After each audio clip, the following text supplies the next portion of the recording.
magaalada Baydhabo waxaa muddo dhowr maalmood ka taagnaa buuq u dhaxeeya hogaamiyaha mudxuleedkiisu dhamaaday ee maamulka Koonfur Galbeed Cabdiciise Xasan Maxamed Laftagareen iyo wasiirka xanaanada xoolaha ee dowladda federaalka ee Soomaaliya Xasan Eelaaya.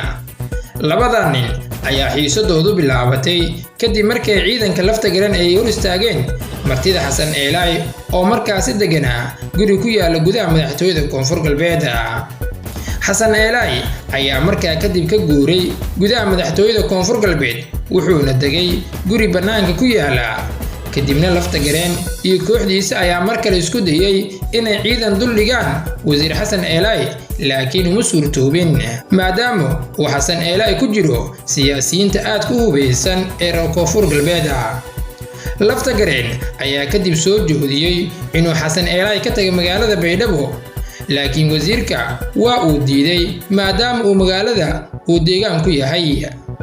buuqa Laftagareen iyo Xasan Eelaay ayaa bilowday kadib markii uu dhamaadkii bishii Ramadaan Laftagareen bilaabay olole ah inuu Xasan Eelaay ku dhaafiyo xilka wasiirka xanaanada iyo xoolaha ee dowladda federaalka ah taasi oo aan u suurtoobin Laftagareen. asalka dagaalka Laftagareen waa inuu tuhumay inuu Xasan Eelaay u sharaxan yahay xilka hogaamiyaha maamulka Koonfur Galbeed inkastoo Laftagareen uu ku guuleysan waayay inuu Xasan Eelaay dhaafiyo xilka wasiirnimada. haddana dhinaca kale waxa uu rabaa in uu ku daro liiska siyaasiyiinta uu ka mamnuucay inay tagaan magaalada Baydhabo kuwaas oo uu ka mid yahay hogaamiye hore ee maamulka Koonfur Galbeed Shariif Xasan Sheekh Aadan. kooxda Laftagareen waxa ay sheegeen inuu qorshoodu ahaa inay magaalada Baydhabo ay ka ilaaliyaan inuu Xasan Eelaay yimaado balse si dhuumaaleysi ah oo lama filaan ay ku soo galay.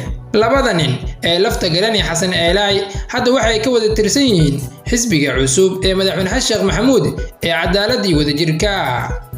mid ka mid ah heshiisyadii uu Laftagareen ku galay xisbigan cusub ee madaxweyne Xasan Sheekh Maxamuud waa inuu noqdaa musharax xisbiga ee madaxtinimada Koonfur Galbeed.